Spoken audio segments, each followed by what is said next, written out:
জীবনে 50,000 সেজদা দিবা, এক সেজদা যদি আল্লাহর কাছে ভালো বলে কবুল হয়, তোমার 49,000 সেজদা যদি কাজে নাও লাগে, ওই এক সেজদা জান্নাত ওয়াজিব করে ফেলবে। আতিনা ফি দারে দুনিয়া না হাসান, আতিনা ফি দারে উকবানা হাসান, ইয়া গিয়াসাল মুস্তাগীসিন ইহদিনা লিফতিখারা বিল উলুমে ওয়াল গিনা। হর গড়ি দে নে কো তু তৈয়ার হে, जो न मांगे उससे तू बेजार है। আল্লাহ পাক রব্বুল আলামিন বলেন, আমি আমলের পরীক্ষা নিব। অন্য আয়াতে আল্লাহ বলেন, আমি 5টা জিনিসের দ্বারা পরীক্ষা নিব। পাস যারা করতে চাও, তোমাদের জন্য একটা পুঁজি লাগবে। ওই পুঁজিটা না থাকলে কেউ পরীক্ষায় পাস করতে পারবা না। ওই পুঁজিটার নাম হলো ধৈর্য। পুঁজির নাম কি? ওই পুঁজি না থাকলে পাস করা যাবে? এই ধৈর্য আবার 3 প্রকার। ইবাদতের বেলায় ধৈর্য, মুসিবতের বেলায় ধৈর্য, গুনাহের বেলায় ধৈর্য। এই ইবাদত, এখানে আপনারা যারা বসছেন এটাও কিন্তু ইবাদতের অংশ। ধৈর্য যাদের নাই, এরা ফেল, পাস করতে পারে নাই। মোনাজাতটা দিয়া যাবেন, ধৈর্য না থাকলে এটা সম্ভব না। মদিনার নবী বলেন, কোন আল্লাহর গোলাম ঘর থেকে যখন উলামায়ে আহলে হকের মোলাকাতে, দ্বীনের আলোচনার মজলিসে রওনা হয়, প্রত্যেকের সাথে আমার আল্লাহ 70,000 রহমতের ফেরেশতাকে কাফেলা বানায় দেয়। এখানে বসা মাত্রই জীবনের সব গুনাহ মাফ।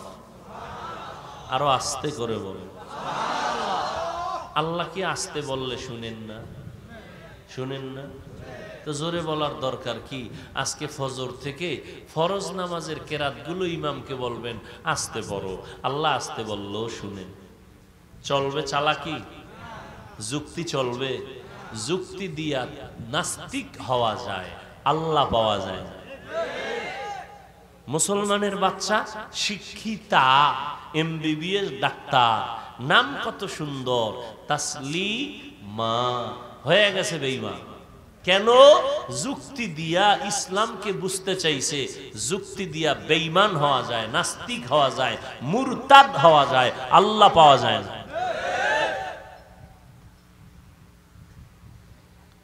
ভাইরা আমার, আল্লাহ 5টা জিনিসের দ্বারা পরীক্ষা নিবেন। এক, ওয়ালানাবলুওয়ান্নাকুম বিশাইইম মিনাল খাউফি ওয়াল জু। 1 নম্বরে হলো ভয়। 4 মাযহাবের 4 ইমামের একজন ইমাম, ইমাম শাফিঈ রাহমাতুল্লাহ আলাইহি, এখানে ভয় দ্বারা বলছেন, এখানে ভয় মানে আল্লাহর পক্ষ থেকে ভয়। ও যুবক, দাড়িটা রাখলে আমার আল্লাহ খুশি, দাড়ি কাটলে তোমার আপনজন আত্মীয় স্বজনরা খুশি। এটাই তোমার ইমানের পরীক্ষা। যদি তুমি দাড়ি রাখো, তোমার আত্মীয় স্বজন বেজার, ম্যাডাম বেজার, শালি দুলাবাই বেজার, বেআইন সাহেব বেআই সাহেব বেজার, আল্লাহ খুশি। আর যদি দাড়ি কাটো, আল্লাহ বেজার, জাহান্নামের আগুন। এটাই তোমার ভয়ের পরীক্ষা। তুমি আল্লাহর ভয়ে দাড়ি রাখবা নাকি তোমার আত্মীয়র ভয়ে দাড়ি কাটবা, এটা তোমার ইমানের পরীক্ষা। পাস করার জন্য লাগবে ধৈর্য। আল্লাহর ভয়। আর একটা ভয় হলো মানুষের পক্ষ থেকে ভয়। ওয়াজ মাহফিল হতে পারবে না, তাহলে আমি আগুন জ্বালায় দেব। মাদ্রাসা হতে দিব না, মসজিদ হতে দিব না। মানুষ এরকম কিছু ভয় দেখায় না? ফিলিস্তিনের জমিনে ইসরায়েলি জালেমদের ভয়। এই জমিনে মুসলমান থাকতে দিবে না।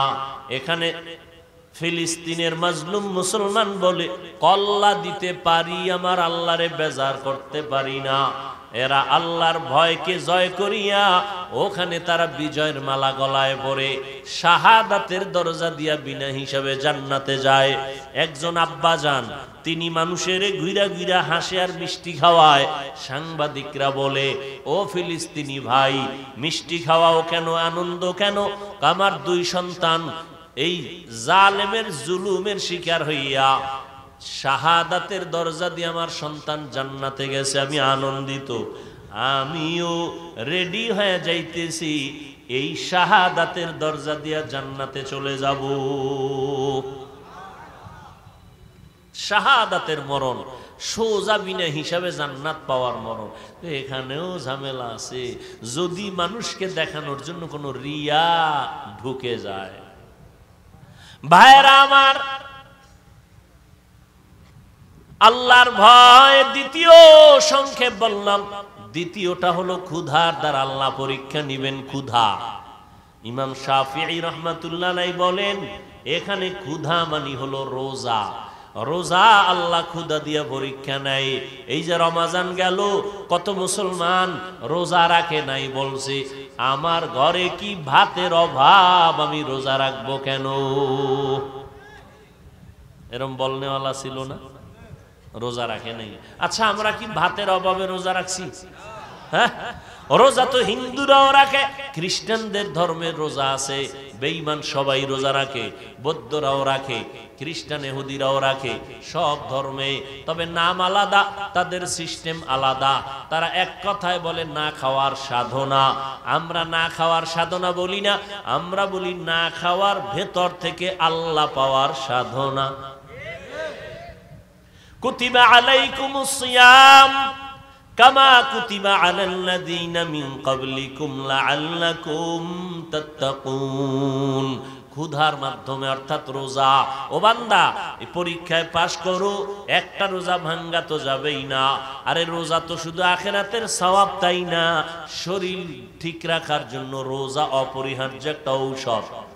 একটা হিন্দু রোজার মাসে একটা লেখা দিছে, একজনে আমাকে দেখাইলো, বিশাল লেখা, রোজা শরীরের কি কি উপকার করে। সারাটা দিন না খাইয়া রোজা রাখছো, তোমার শরীরের মধ্যে যত ব্যাকটেরিয়া আছে সবগুলো মেরে ফেলছে সারাদিন না খাওয়ার কারণে। তোমার এই রোজাটা শরীরকে কন্ট্রোল করে, সুস্থ রাখে।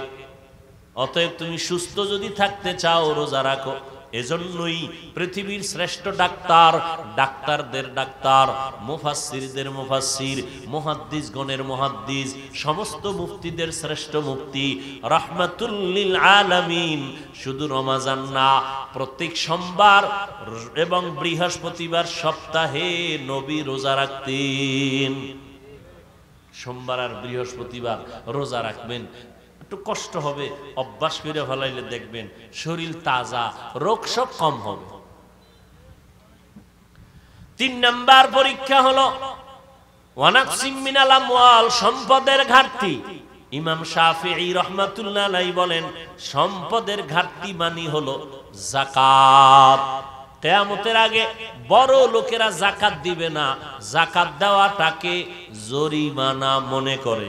অথচ আমি তো চ্যালেঞ্জ দিয়া বলি, আল্লাহর জাতের কসম, এই জমিনে বারবার আমরা ব্যানার দেখি, সাইনবোর্ড দেখি রাস্তার পাশে, দারিদ্র বিমোচন করো, দারিদ্র বিমোচন।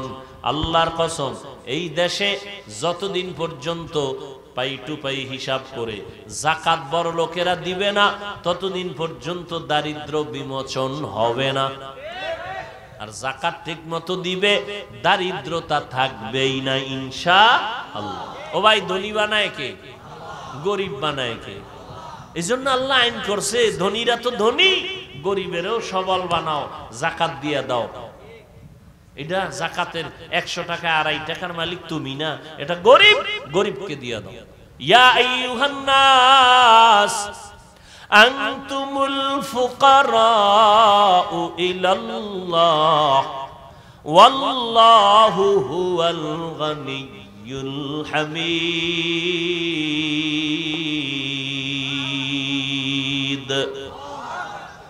गर तवक्कुल मी कुनी हर सुबह शाम মিরাসানাদ রিজকি তু আজলা মাকাম। আমি তোমার ঘরে আসছি, তোমার সংসার পরিচালনা করি। আজও পর্যন্ত কোনো মুসিবত দেখি নাই, তোমার মধ্যে কোনো হা হুতাশ দেখি নাই, আহ শব্দ কোনো বের হয় নাই। আমি ভেবে নিলাম যেখানে মুসিবত নাই ওখানে আল্লাহ তাআলার রহমত নাই, আর যেখানে আল্লাহ তাআলার রহমত নাই আমিও সেখানে নাই। এজন্যই তালাক চেয়েছিলাম। রাস্তার মাঝে গিয়া যখন তুমি পড়ে গেছো, মুসিবত চলে আসছে, তোমার কান্না শুরু হয়ে গেল, আহ শব্দ বের হয়েছে, আমি তোমাকে বাড়ির মধ্যে নিয়ে আসলাম। মুসিবত আসছে, আল্লাহর রহমত চলে আসছে। যেখানে মুসিবত আছে সেখানে আল্লাহর রহমত আছে, যেখানে আল্লাহর রহমত আছে আমি বান্দিও সেখানে আছি। हकीकत से तो दुनिया बेखबर है, दुनिया की नुमाइश पर नजर है। नमी गुयाम के अज दुनिया जुदा बाश, बहर कारे के बाशी बा खुदावास। अल्लाह कत दयामय, কত দয়াময়, কত দয়াময়। আল্লাহ বলেন, রে গোলাম আমি এতটা দয়াময়, এই রকম দয়ার আর কেউ নাই। মা সন্তানের মায়া করে, দয়া করে, বাবাও করে, কিন্তু পেছনে স্বার্থ আছে। আল্লাহ বান্দাকে দয়া করেন, পেছনে আল্লাহর নিজস্ব কোনো স্বার্থ নাই। দেখছেন নি, আল্লাহ নগদ দেখাইলেন, ও বান্দা কোরআনের কথা শুনবা, তুমি গরমে কষ্ট হয় একটু ঠান্ডা করে দেই। আল্লাহ কি পারেন। এজন্য আমি মাঝে মাঝে বলি, বান্দা চাইলে কিছুই হয় না, আল্লাহ চাইলে সব হয়। বান্দা চাইলে কিছুই হয় না, আল্লাহ চাইলে। কাদেরে কুদরত দারি বরকামাল, अंता रब्बी अंता हस्बी जुल जलाल, तू ही कादिर जलीलुल्लाह जहादर, बहर हाले तू ही मेरा निगाहदार। আল্লাহ পরীক্ষা দেওয়ার জন্য দুনিয়ায় পাঠাইলেন। আল্লাহ পাক বলেন, আমি পরীক্ষা দেওয়ার জন্য তোমাদের দুনিয়ায় পাঠাইলাম। আল্লাযী খালাকাল মাউতা ওয়াল হায়াতা লিয়াবলুয়াকুম আইয়ুকুম আহসানু আমালা ওয়া হুয়াল আজিজুল গফুর। আল্লাহ বলেন, আমি হায়াত মৌতের মাঝে তোমাকে পাঠাইলাম, আমি পরীক্ষা করে যাচাই করে দেখব কারা উত্তম আমল করে। আল্লাহ আমলের পরীক্ষার জন্য পাঠাইছেন। আল্লাহ দেখবেন কারা উত্তম আমল করে, ভালো আমল করে, বেশি আমল দেখবেন না। দুনিয়াটা পরীক্ষার হল, পরীক্ষার হলে কেউ ঘুমায় না, খায় না। দুনিয়াটা পরীক্ষার হল মুমিনের জন্য, এটা ঘুমানোর জায়গা না, আরামের জায়গা না। এজন্য পয়গম্বর বলেন, ক্বালান নবিয়্যু সাল্লাল্লাহু আলাইহি ওয়া আলিহি ওয়াসাল্লাম, আদ-দুনিয়া সিজনুল মুমিন ওয়া জান্নাতুল কাফির। দুনিয়াটা মুমিনদের জন্য জেলখানা, বেঈমানের জন্য বালাখানা। যত শান্তি বেঈমানরা দুনিয়ায় পাবে, মরণের পরে এদের অশান্তি শুরু হবে, আর শেষ হবে না। আর যত কষ্ট মুমিনেরা দুনিয়ায় পাবে, মরার পরে শান্তি শুরু হবে, আর কখনো শেষ হবে না। আল্লাহর নবী দুনিয়ার মুমিনদের জেলখানার সাথে তুলনা দিয়েছেন। জেলখানার মতো মুমিন দুনিয়ার মধ্যে থাকবা, তোমাদের এটা জেলখানা। জেলখানায় গেলে আসামি মন চায় না ওখানে আজীবন থাকবে। যারা আল্লাহর আশিক মুমিন এরাও দুনিয়াতে আসছে ঠিক, কিন্তু দুনিয়াতে থাকার জন্য কখনো পাগল হবে না, কারণ এ দুনিয়াটা ক্ষণস্থায়ী। এ দুনিয়া সাজানো একটা গুলশান। বিউটি পার্লারে গিয়া কত কালো মানুষ সাদা হয়ে যায়, কিন্তু এই সাদার এই সৌন্দর্যের কোনো ভ্যালু নাই। আল্লাহ বলেন দুনিয়ার রং তামাশা দেখছো, স্বপ্নের মতো এগুলোর কোনো স্থায়িত্ব নাই। লা ইয়াগুররান্নাকা তাকাল্লুবুল্লাযীনা কাফারু ফিল বিলাদ মাতাউন কালিলুন সুম্মা মাওয়াহুম জাহান্নাম ওয়া বিইসাল মিহাদ।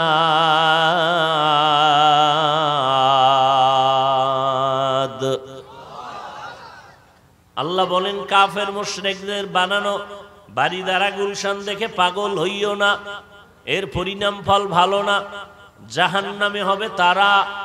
খবরদার দুনিয়ার জন্য পাগলামি করিও না। দুনিয়া তোমার গোলাম, তোমাকে বানাইছি আমি আল্লাহ তাআলার গোলাম।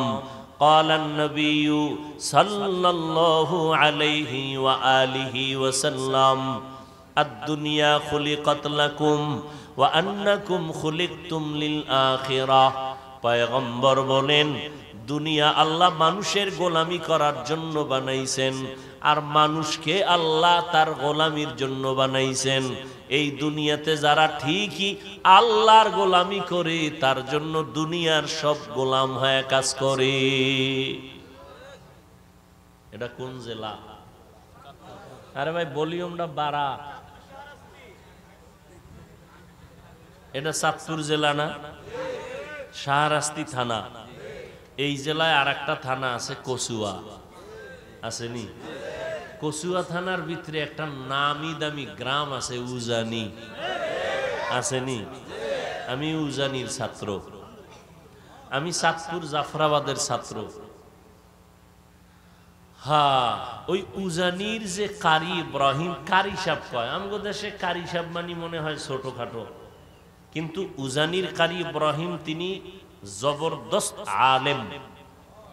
একদিকে আলেম আর একদিকে সে কারি, এটা তার ডিগ্রি। একটা মানুষের ডিগ্রি অনেকগুলো, অথচ তার মূল বাড়ি নোয়াখালী, আপনাকে পাশেই তো নোয়াখালী। ওই নোয়াখালীতে তার বাবা টাকার বাগান বানায় ঘুমাইতেন, আর তার সন্তান ইব্রাহিমকে আল্লাহ বাছাই করছেন, আল্লাহ সিলেকশন করেছেন। মানুষ একজনের চেয়ারে বসাইতে হলে কি করে? ইলেকশন। আল্লাহ কি করে? সিলেকশন করে। কারি ইব্রাহিমকে আল্লাহ সিলেকশন করছেন যে এর দিয়ে আল্লাহ দিনের খেদমত নিবেন। বাবার থেকে টান দিয়ে নিয়ে গেছেন ভারত।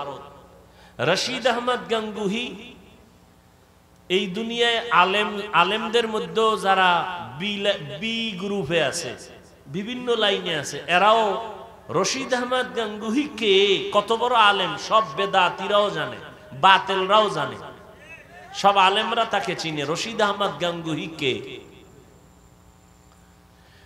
সেই রশিদ আহমদ গাঙ্গুহির নেক সোহবত পাইয়া পুরা মাওলানা হইয়া, শুধু কারি সাহেব না, আমগো দেশের উজানির কারি বা আরো কারিরা কেরাত পরে এক লাহানে। কারি ইব্রাহিম রহমতুল্লাহ আলাই তিনি 7 লাহানে কেরাত পড়তেন। এক আয়াত 7 ভাবে পড়া যায়। কোরআন তো ওইভাবে রসুল থেকেই শুরু হয়েছে, কিন্তু উম্মতরা বিগড়ায় যাবে এজন্য একটা চালু হয়ে গেছে, 7 লাহানে পড়া যাবে। তিনি 7 লাহানে কোরআন শিখছেন, 7 লাইনে পড়া যায়। তো এবার লেখাপড়া শেষ, অন্তরের কিছু পাওয়ার নিলেন, মক্কায় গেলেন। ওখানে গিয়ে এক জায়গায় নামাজ পড়াইছেন। কণ্ঠের আওয়াজ আর তেলাওয়াত শুনে মক্কার মানুষরা বেকারার হয়ে রেখে দিলেন ওখানে। পরে এক পর্যায়ে ওই আরবের মেয়ে বিয়ে দিলেন। শর্ত কি? মেয়েকে বাংলাদেশে নেওয়া যাবে না। রশিদ আহমদ গঙ্গুহি রহমতুল্লাহ আলাইহি চিঠি লিখলেন, ইব্রাহিম তুমি আর কত থাকবা, দেশে গিয়া খেদমত করো দিনের। চিঠি ভাই আর দেরি করা যায় না, বিবি কি করবা, থাকবা না যাবা? শর্ত তো না যাওয়া, কারণ আমি যাব। তো অনুমতি নাও, নিয়ে আসলেন। এই উজানির জমিনটা ছিল হিন্দুদের মালিকানায়, বিশাল জঙ্গল। খরিদ করলেন, করে জঙ্গল সাফ করার জন্য ভেতরে ঢুকলেন। ঢুকে দেখেন একটা পুরানো গম্বুজ। গম্বুজটা দেখেন, তিনি দেখছেন কত বছর আগে। সেই গম্বুজ আজও আছে, আজও আছে সেই গম্বুজটাই। এখন যে উজানি যদি কেউ যান, উজানির যে বিশাল বড় মসজিদ, ওই মসজিদের দক্ষিণ পশ্চিম কর্নারে ওই গম্বুজটা আজও আছে। গিয়ে দেখেন একটা বাঘ তার বাচ্চাকে দুধ পান করায়। তো ইব্রাহিম রহমতুল্লাহ আলাইহি বললেন, বাঘ বনি আদম বড় দামি জাতি, তার মধ্যে আমরা এখন বসবাস করব, তুমি তোমার গন্তব্য অন্য জায়গায় নিয়ে নাও, এটা আমরা আদম সন্তান থাকবো। কথাটা বলতে দেরি, বাঘ তার বাচ্চাকে নিয়ে রওনা দিতে আর দেরি হয়নি। আপনারা তো সুবহানাল্লাহ বলছেন, যারা উলিয়া উলিয়া মানে না এরা তো বলবে কাফের, নাউজুবিল্লাহ। আপনি বলবেন সুবহানাল্লাহ, হেরা কয় কি? এমনি নাউজুবিল্লাহ ওয়ালাকে কেমনে বুঝাই? আচ্ছা, আমারে আপনারা গ্রামের মানুষ সহজে বুঝদেই। আপনারা গরু নিয়ে হাল চাষ করেন এই এলাকায়, দেখছেন কখনো? কারা করে? বড় বড় হুজুরেরা, পাগড়িওয়ালারা, মোটামুটি সমাজের মোটামুটি একটু মূর্খ থার্ড ক্লাসের মানুষ, তাই তো ভাই? সত্য কথা স্বীকার করতে বলছি না? আচ্ছা, গরু নিয়ে যখন চাষাবাদ করে, সত্য কথা স্বীকার করেন, গরুটারে যখন ডানে কয়, ডানে যায়নি, বামে যাইতে গেলে যায়, দাঁড়াইতে গেলে দাঁড়ায়। তাহলে একটা গরু ওই রাখালের কথা শুনেনি, একটা বেনামাজির কথা গরু শুনে? বলে একটা বেনামাজি বেআমলওয়ালার কথা যদি গরু শুনে, একজন তাকওয়াওয়ালা তাহাজ্জুদওয়ালার কথা বাঘ শুনবে না কেন? বলেন, আপনাদের তো অনেক জ্ঞান, আমাদেরকে মনে করেন আমরা বোকা। একজনে দাঁড়ায় বলেন তো, আমার এই কথার কাউন্টারে কি বলবেন আপনি? মানুষ দামি না বাঘ দামি? এক কথায় মানুষের থেকে দামি আর কোন প্রাণী? দুনিয়ার যত প্রাণী সব মানুষের কি? একটু আগে বলছি কি? গোলাম। সমস্ত মখলুক মানুষের। মানুষ কার গোলাম? আপনি আল্লাহর গোলামি করেন। আপনি কলা গাছের সাথে কথা বলবেন, ও কলা গাছ আপনার ইশারা বুঝবে, আপনার কথা মানবে, কিন্তু আপনার জিহ্বা পবিত্র লাগবে, চোখ পবিত্র লাগবে। আপনি তো সেই গোলাম হন নাই, বরং আপনি হইছেন দুনিয়ার গোলাম। ঘুমের ভিতরে টাকা, নামাজে দাঁড়াইয়াও টাকা, কারে মারবেন, কারে ধরবেন, কারটা খাইয়া বড় লোক হবেন, এই তো চলছে। এতটা চূড়ান্ত খারাপের দিকে যাইতেছে। মা বাবাকে সেদিন একজনে শুনাইলো যে একটা সন্তান বাবাকে ইচ্ছা রকম পিটাচ্ছে, তা ভিডিও করে ছাড়ছে। একটা সন্তান বাবাকে পিটাচ্ছে ইচ্ছা রকম, আর এটা আবার ভিডিও ধারণ করে ছাড়লো। এই তো আমার দেশের হালাত। আমি যেটা বুঝাইতে চাইলাম যে আল্লাহর গোলাম যদি কেউ হয়, গোটা দুনিয়া তার গোলাম হবে, গোটা দুনিয়া তার কথা মানতে বাধ্য, গোলামি করতে বাধ্য। আপনাদের ঘরের আশেপাশে মুরগি আছে না? হাঁস আছে। আপনার আম্মা জান বা আপনার ঘরের যে বোন মুরগি টুরগির খানা টানা ওই মহিলা দেয় না? মুরগি মহিলার চিনেনি, ডাক দিলে আইনি। সন্ধ্যাবেলা হাঁসগুলো যখন ডাকে, আমনে ডাকলে জীবন হয়তো জীবনও না, গলাটা ফাটাইয়ে যদি ফালায় আবার চা খান, আবার ডাকেন। কোনদিন হাঁস মালিক যখন ডাক দিবে, ওর ভাষা আছে, বুঝা ফেলাইছে, মালিক ডাকে দে দৌড়, ঠিক নেই? সকালবেলা মুরগিটা ছাইরে দিলে, ঘরের মধ্যে মালিক কিন্তু দুইজন, আমিও আছি, আমার বউ আছে। মুরগি আমার দিকে যায় না বোর দিকে যায়? ও মালিক ভালো করে চিনছে যে না, এর কাছে গেলে খাওয়ান নেই, জাগা মতো গেলে খাওয়ান পাম, মুরগিরে ডাক দিলে আইনি। তো একটা মা এর কথা যদি হাঁস বুঝে শুনে আর তার কমন মানে, কেমনে বুঝাইতাম? ওই নাউজুবিল্লাহর পার্টিরে কেমনে বুঝাইতাম বলেন তো? এই সাপ দেখলে সবাই ভয় পায় না? কিন্তু দেখেন তো যারা সাপ নিয়ে সাধনা করে, ওরা গলায় পেঁচায়, ওরা পাশে বসে খানা খায়। শুধু বড়রা না, বাচ্চাগুলো সাপ ধরে, ধরে না? অথচ আমরা সাপ দেখলে এই এলাকায় কেউ থাকবে না। সহজ কথা কেন বুঝেন না? আপনি আল্লাহর গোলাম হন, গোটা দুনিয়া আপনার গোলাম হন ইনশাআল্লাহ।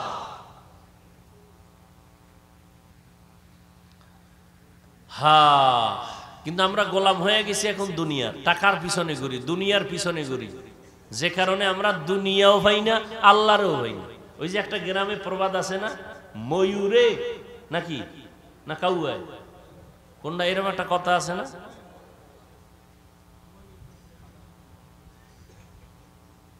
কাউয়ার নাচ ময়ূরে দেয় না, ময়ূরে নাচে কাউয়ার মতো, কোনটা? শেষে নিজেরটাও ভুলে যায়, শেষে নিজেরটাও ভুলে যায়।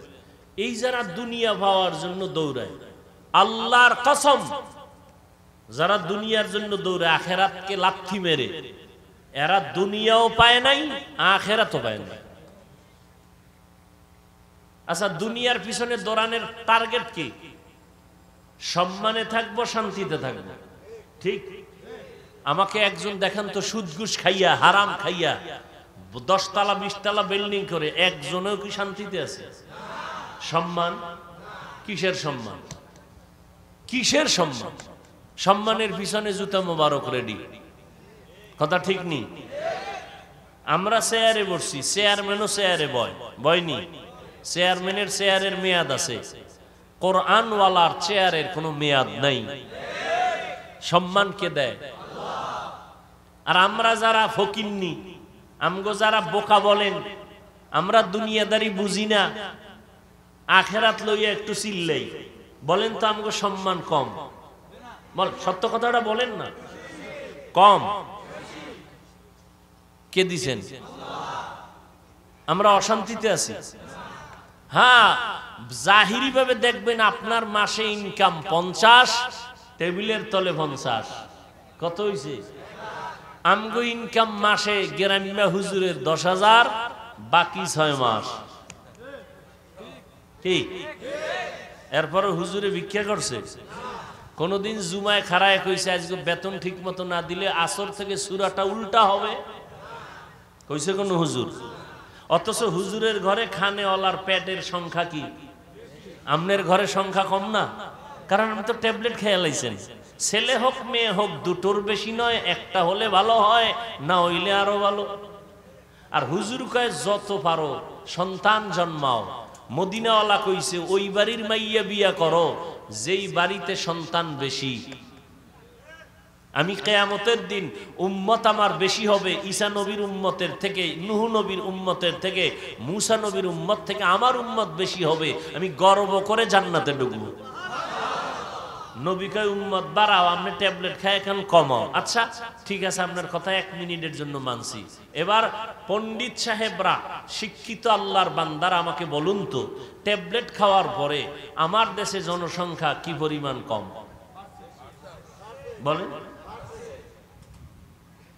বাড়ছে? তো ট্যাবলেট কই? স্লোগান কই? ছেলে হোক মেয়ে হোক, দুটোর বেশি না। ওই যে একটু আগে কইছিলাম, মনে আছে? বান্দা চাইলে কিছুই হয় না, আল্লাহ চাইলে সব হয়।